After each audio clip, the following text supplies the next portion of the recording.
안녕하세요. 한국저자연구 1 세션 1의 첫 번째 논문 발표를 맡은 연세대학교 의생명 시스템 정보학교실 소속 엄수정입니다.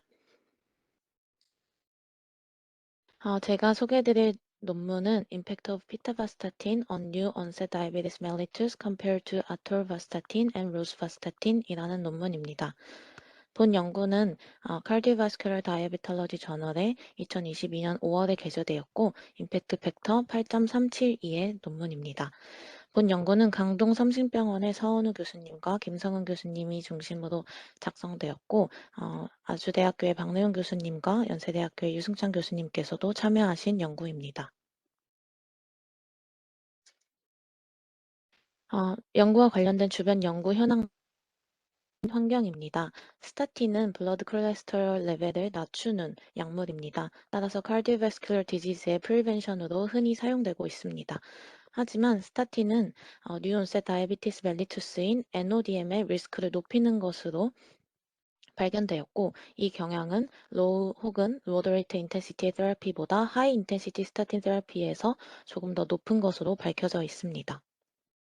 하지만 스타틴에 총 17가지 각자 7가지 종류의 스타틴이 있는데 이 각 스타틴 종류의 NODM에 대한 리스크는 매우 컨트로버셜한 상황입니다.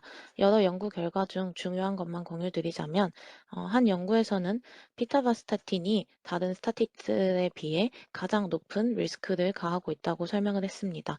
하지만 다른 연구 결과에서는 피타바스타틴이 NODM에 대해 lesser influence가 있다고 주장을 했고 또 다른 연구 결과에서는 NODM에 대해 lower hazard ratio를 지니고 있다는 연구 결과가 있었습니다.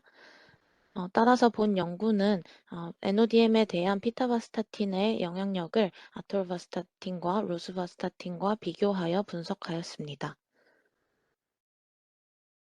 본 연구는 한국의 약 10개 기관의 OMOP CDM으로 변환된 데이터베이스에서 나온 real-world clinical 데이터를 사용하였습니다. 총 약 1,460만 명의 환자들이 포함되어 있고 CDM 데이터베이스의 병원 목록과 페이션트 넘버 수는 다음과 같습니다.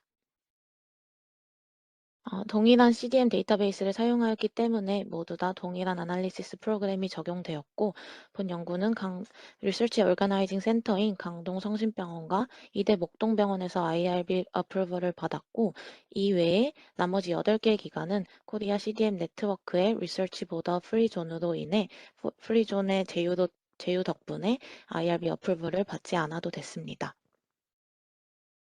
본 연구는 멀티센터 리트로스펙티브 옵저베이셔널 컴퍼리티브 뉴 유저 코호트 스터디입니다. 타겟 코호트는 피타바스타틴 뉴 유저군이 되고 컴페리터 코호트군은 아톨바스타틴 혹은 로즈바스타틴 코호트가 됩니다. 코호트에는 18세 이상의 환자군이 포함되었고 스터디 드러그에 처음 프리스크립션이 된 환자군들을 포함하였습니다. 약물은 최소 180일 이상 섭취했어야 하고 뉴 유저군의 정의를 더 명확하게 하기 위해 첫 프리스크립션 데이 이전에 최소 1년 이상의 Continuous한 Observation Period가 있어야 코호트군에 포함이 되었습니다.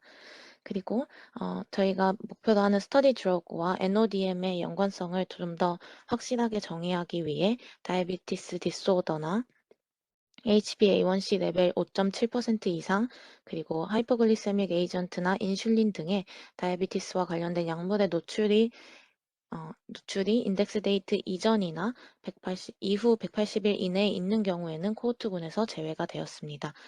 그리고 저희가 목표로 하는 스터디 드러그 외에 다른 스타틴에 익스포즈가 된 경우에도 코호트에서 제외가 되었습니다.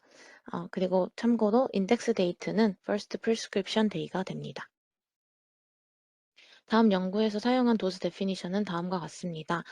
저희의 타겟 코호트인 피타바스타틴 약물은 모더레이트 인텐시티 스타틴에 해당하고 2에서 4mg으로 정의되었습니다. 아톨바스타틴과 로즈바스타틴은 각자 다음과 같이 정의되었고 D에서 moderate intensity와 high intensity로 나눠서 비교를 또 진행하였기 때문에 다음과 같은 도즈를 정의를 내렸습니다.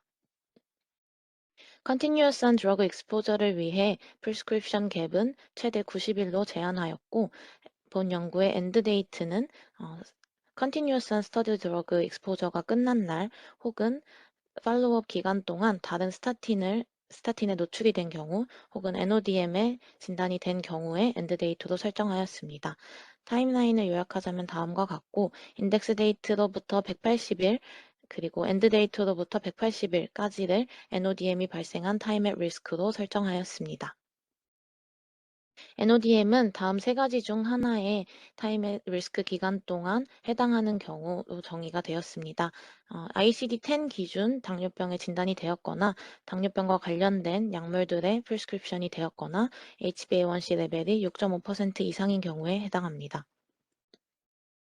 본 연구는 오몹 CDM 기반의 코리안 헬스 데이터 플랫폼인 피더넷에서 시행되었고 아틀라스와 R을 이용하였습니다.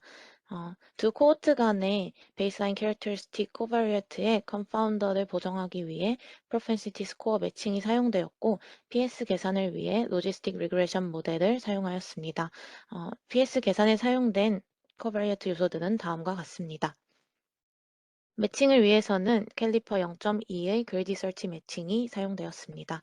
그리고 하자드 레이시오 계산을 콕스 리그레이션 아날리시스로 진행하였고 큐뮬레이티브 인시던스 레이트가 카플란 마이어 아날리시스로 구해졌습니다. 인시던트 레이트는 per thousand person year로 계산되었습니다. 본 연구는 p-value 0.05 미만을 통계적으로 유의미한 범주로 보았습니다. 그리고 각 10개 기관에서 각자 연구를 진행한 후에 메타 아날리시스를 시행하였고 이 메타 아날리시스에서의 헤테로지니티에 대한 내용은 어, 시간상 생략하도록 하겠습니다. 본 연구 결과에는 두 가지 아웃컴이 있습니다. 첫 번째로 인덱스 데이트로부터 180일 이후에 NODM 인시던스를 1대2 PSM으로 진행하였고 세컨더리 아웃컴으로 1대1 PSM으로 각 스타틴 그룹을 비교하였고 그리고 피타바스타틴과 하이 인텐시티, 모더레이트 인텐시티를 또 각자 비교하였습니다. 하이 인텐시티에 따른 비교를 진행할 때에는 하이와 모더레이트 간의 변화가 있는 사람들은 코호트에서 제외되었습니다. 먼저 프라이머리 아웃컴의 1대2 PSM 결과입니다. 각 기관에서 사용한 코바리아트 수는 이렇게 각 표에 표기가 되어 있습니다.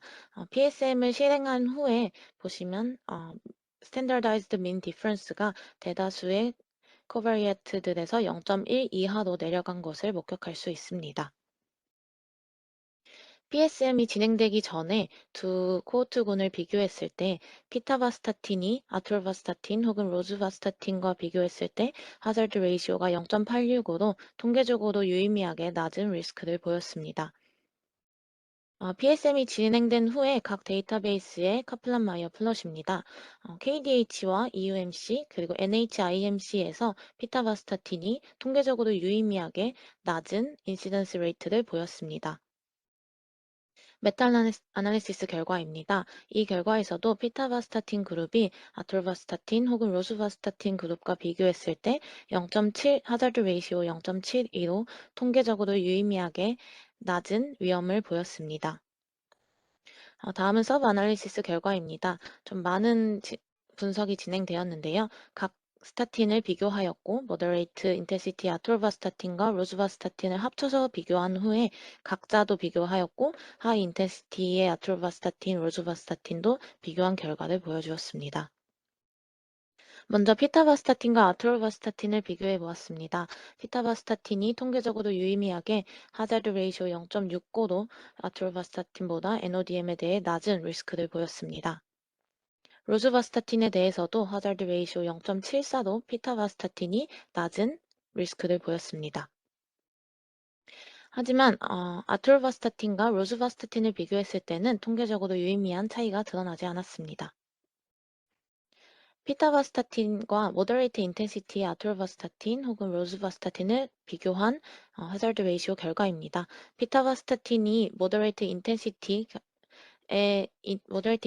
스타틴 테라피라는 것을 고려하여 보았을 때 두 집단을 비교했을 때 피타바스타틴이 하자드 레이시오 0.78로 통계적으로 유의미하게 낮은 리스크를 보였습니다. 그리고 피타바스타틴을 하이 인텐시티의 컴페리터 그룹과 비교했을 때에는 통계적으로 유의미한 차이가 드러나지는 않았습니다. 하지만 해당 코호트에 포함된 페이션트 수가 4,416명으로 상대적으로 작았음을 고려했을 때 이 p-value의 결과가 아예 두 집단 간의 차이가 없다는 것을 나타내지는 않습니다. 그리고 피타바스타틴과 이 하이 인텐시티 컴페리트 그룹의 인시던스 레이트를 보면 피타바스타틴은 21.0, 하이 인텐시티 그룹은 28.6으로 다른 그 어떤 비교에서보다 큰 인시던트 레이트의 수치적 차이를 보여주고 있습니다.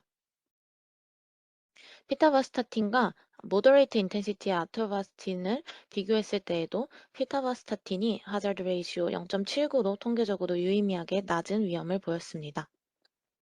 그리고 피타바스타틴과 모더레이트 인텐시티의 로즈바스타틴을 비교했을 때에는 0.73으로 하자드 레이시오 0.73으로 이, 이 분석에서도 통계적으로 유의미하게 피타바스타틴이 NODM에 대해 낮은 위험을 보였습니다. 연구 결과를 요약하자면 프라이머리 아웃컴에서 보았듯이 아토르바스타틴과 로즈바스타틴 전체와 비교했을 때 피타바스타틴이 NODM에 대한 하자드 레이쇼를 28% 정도 낮췄습니다. 그리고 이러한 경향은 서브 아날리시스에서도 동일하게 나타났는데요.